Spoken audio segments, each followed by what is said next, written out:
ってきた。危ない。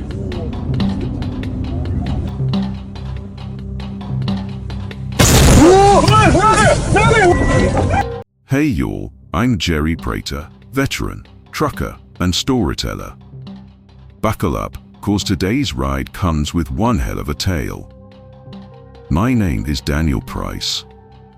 I'm 54 years old, and for over 20 years, I worked as a long-haul trucker across the northern states of the US, especially through the deep, forested routes of Oregon and Washington. Most of my life was spent behind the wheel, pushing through rain, fog, and darkness. People think driving a truck is just long hours and lonely roads, but some nights, some places, feel wrong in a way you can't quite explain. What I'm about to share happened one night in late October. It changed me forever. I'd just finished a run into Portland and was scheduled to take another load out to Spokane. I'd taken a long nap in the sleeper, had some dinner, and felt wide awake. I rolled out of the lot around 8:15 p.m., driving eastward along a lonely two-lane highway surrounded by towering pine trees and low-hanging fog that seemed to stick to the windshield. I always preferred night driving, less traffic, fewer distractions, just you and the road. But that night, the road didn't feel empty. It felt watched. It was a little after midnight when I first noticed the white van. I was halfway between towns, deep in the forest. The van pulled onto the road behind me from a side trail. No big deal at first.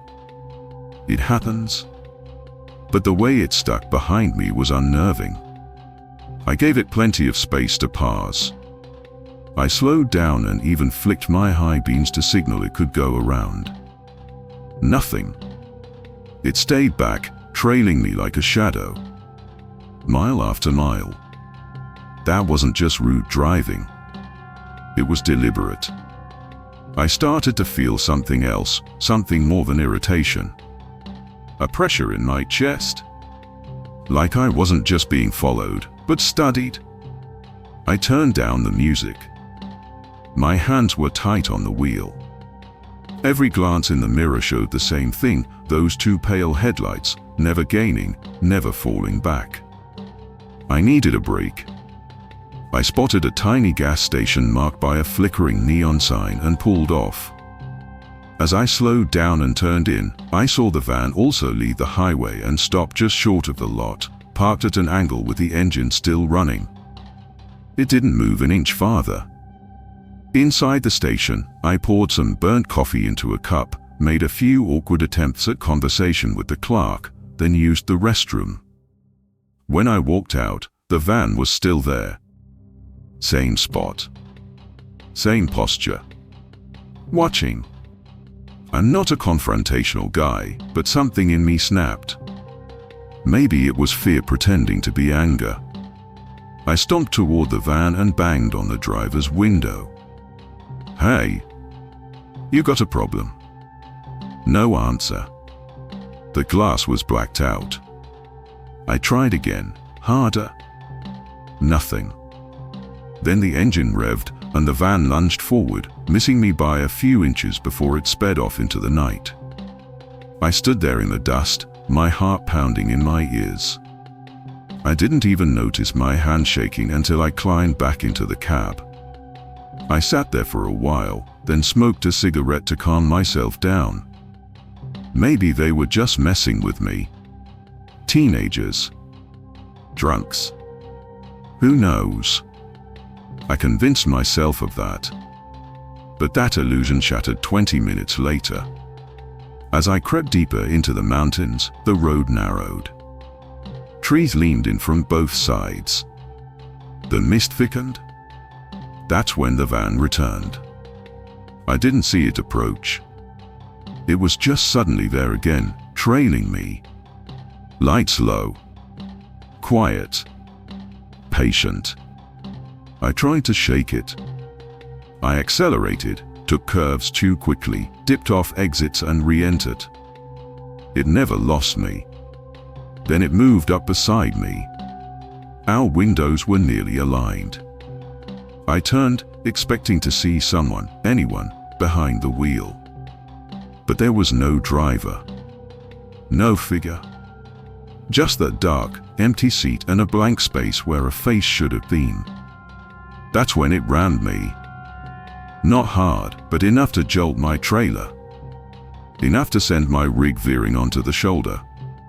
I fought to stay on the road, but I couldn't regain control. I skidded, broke through a wooden fence, and came to a stop in a forest clearing just off the road. The truck's lights flickered. The engine died. I sat in the cab, sweating. My breath steamed in the cold air. I tried the ignition. Nothing. I grabbed my radio. Static. My phone? No signal.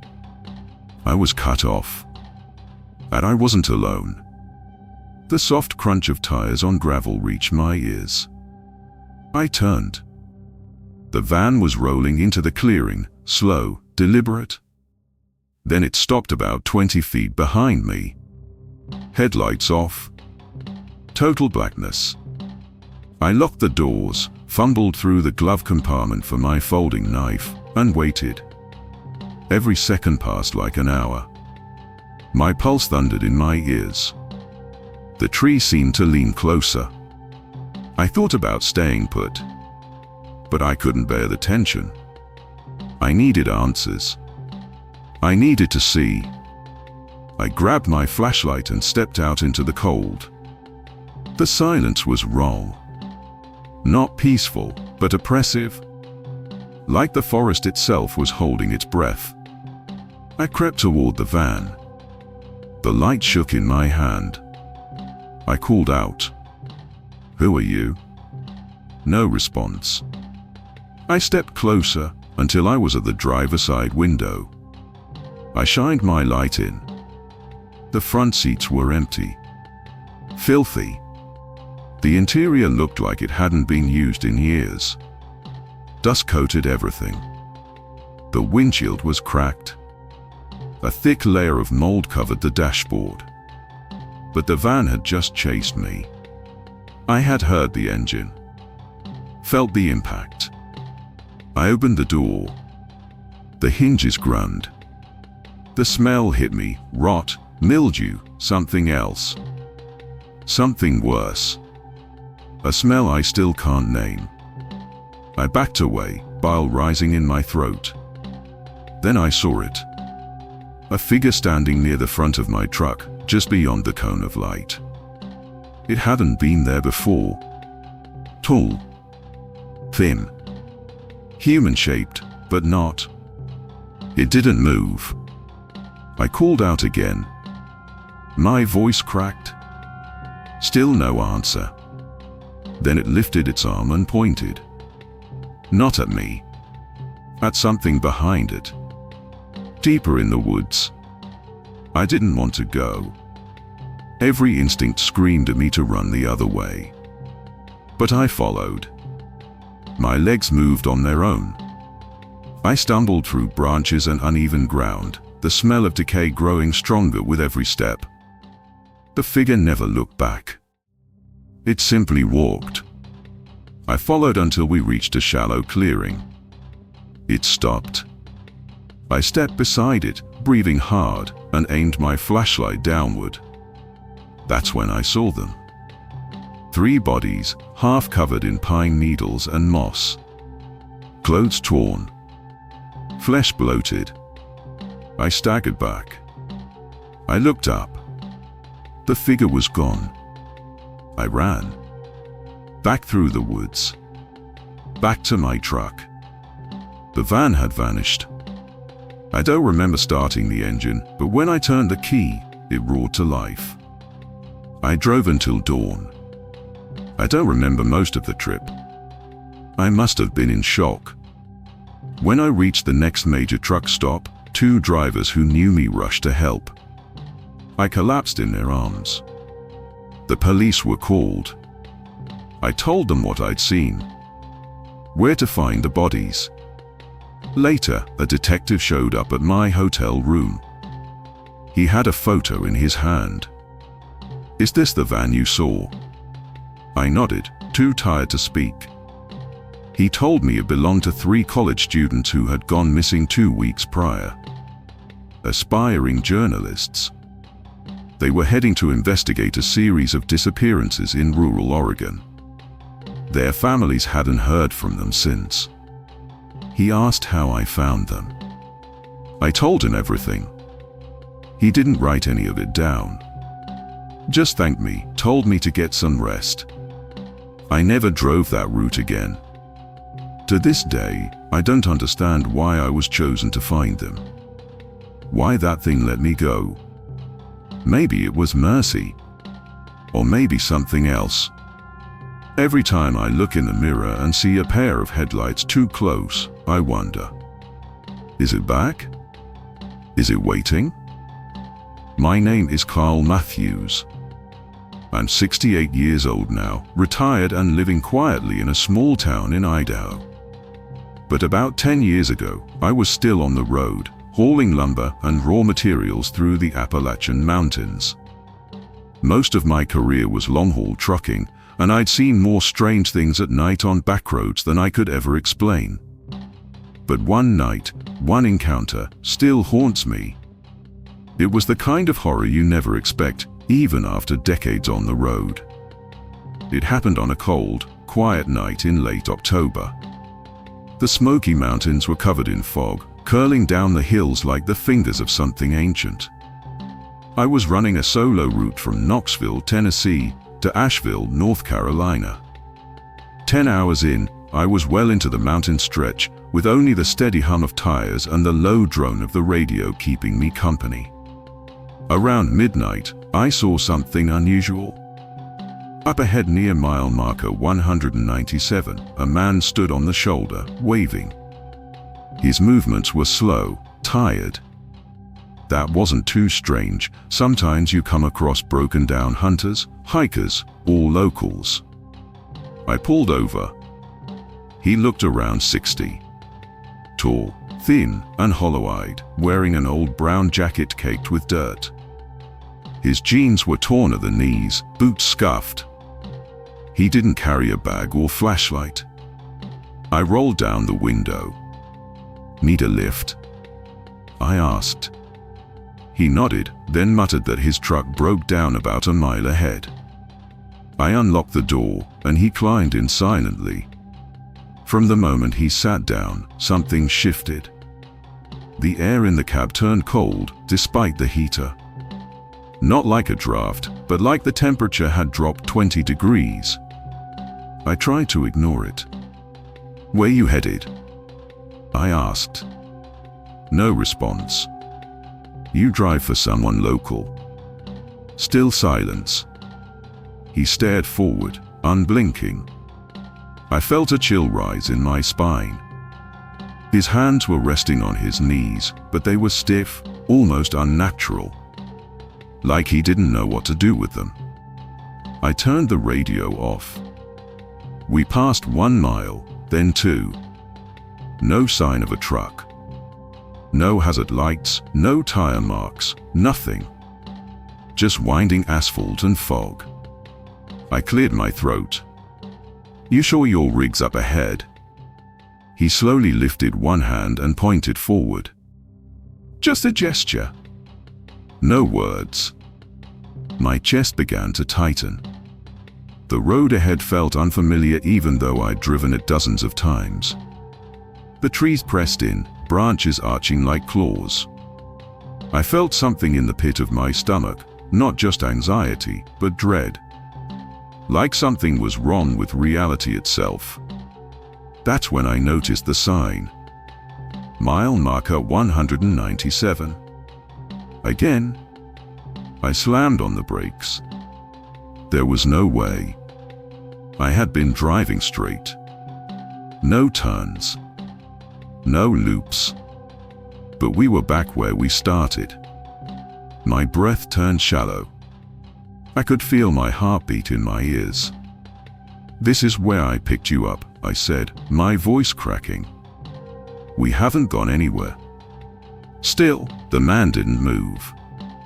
Didn't speak. Just stared forward, as if waiting. I grabbed my flashlight, but the rig in park, and opened the door. "Out," I said. He didn't resist.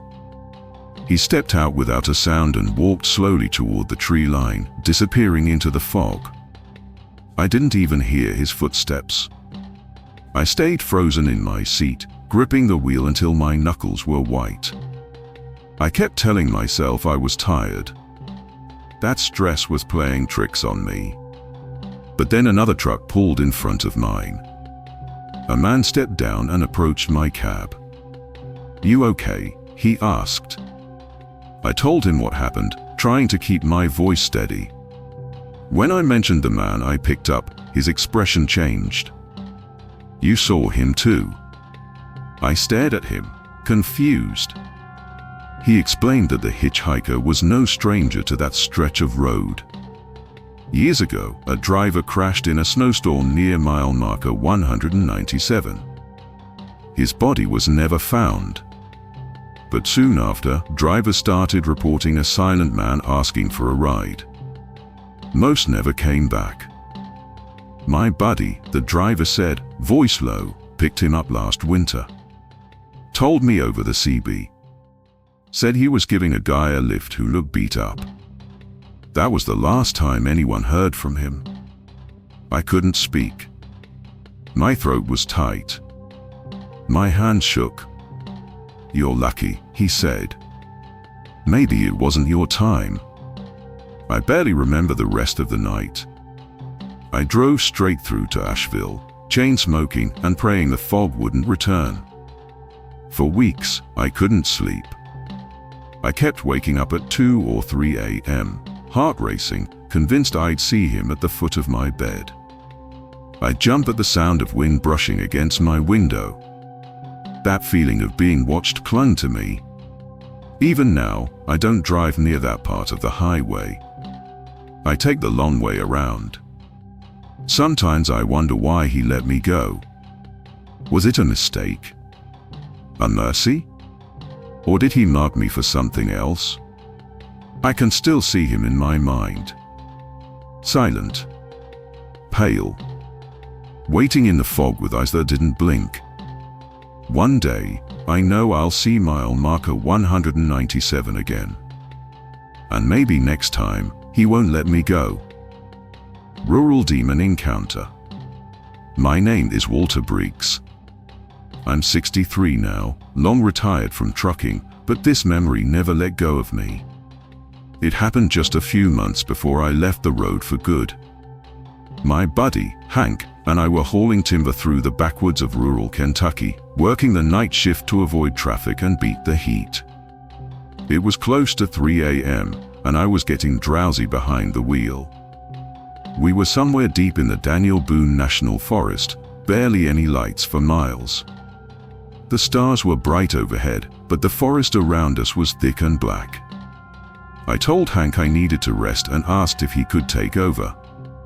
He agreed, and we pulled off onto a narrow shoulder, just wide enough to park the rig without slipping into the ditch.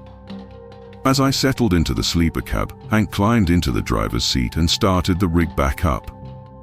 I had just closed my eyes when he whispered, "Walter, you seeing this?"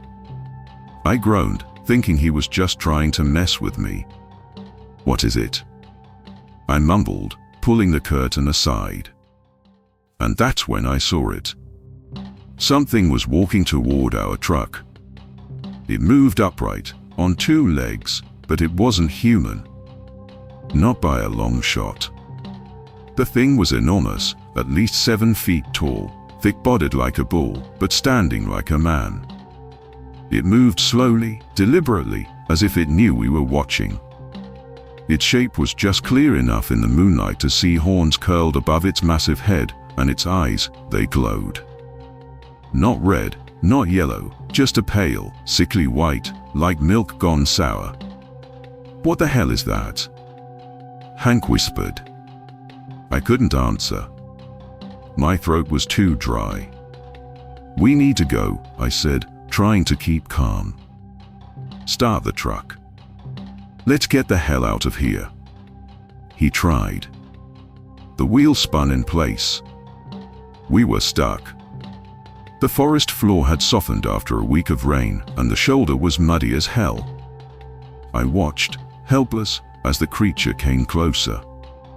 Then it stopped. Maybe 20 yards from us. It didn't move, just stood there, staring. My skin was crawling. The air inside the cab turned thick and heavy, like being underwater. My vision blurred around the edges, and my limbs felt slow, sluggish. "You believe in demons?" Hank asked, barely above a whisper. "No," I said, even though every fiber of my being screamed otherwise.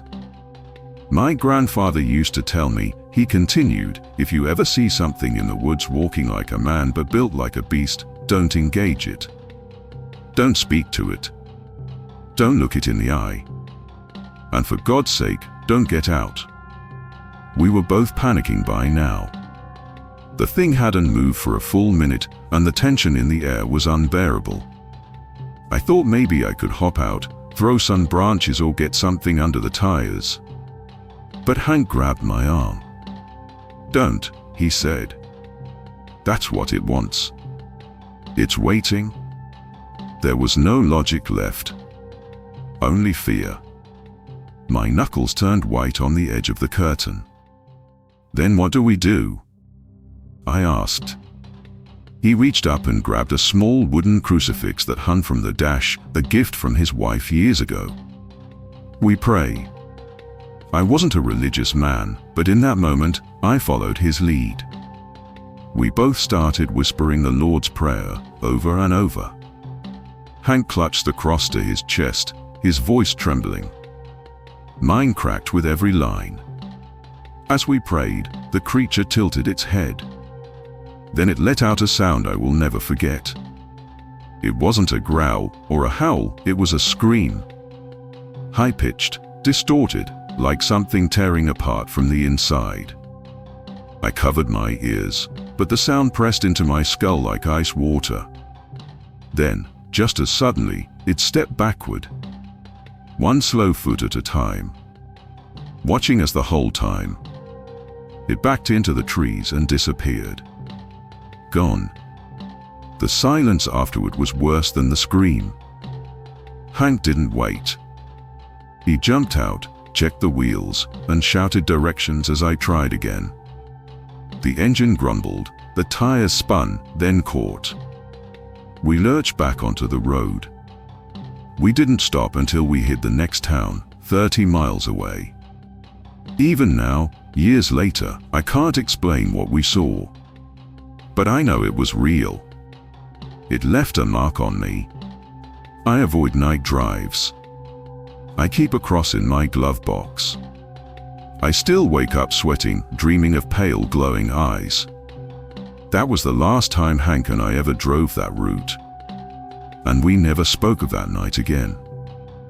My name is Ethan Walker, and I've been a long-haul trucker for nearly 25 years now. I'm 52, based out of Flagstaff, Arizona, and most of my hauls take me through the winding mountain roads of the Southwest. It's a tough job, long hours, unpredictable weather, and a constant need to stay alert, even after 20 hours behind the wheel. But what happened to me on a cold November night in New Mexico, just outside of Raton Pass, has stuck with me like a shadow I can't shake. A shadow that whispered, cried, and begged for help. That night, I had already been driving for nearly 18 hours, making a late delivery from Denver down to Albuquerque. My eyes were dry, shoulders aching, the endless turns of the mountain roads wearing down my nerves. It had started raining around 1 a.m., hard, cold, relentless. Visibility dropped to near zero, and the road twisted like a serpent through the hills. I didn't want to keep going, but the next rest area was still over 40 miles out. I found a wide gravel patch off the side of the highway, the kind that locals sometimes use for hunting or unloading ATVs. There was nothing around but trees, mist, and silence. I parked the rig, turned off the engine, grabbed a flashlight, and stepped out into the downpour to take a leak. The cold hit me like a slap. My boots squelched in the mud, and water soaked through my jacket in seconds.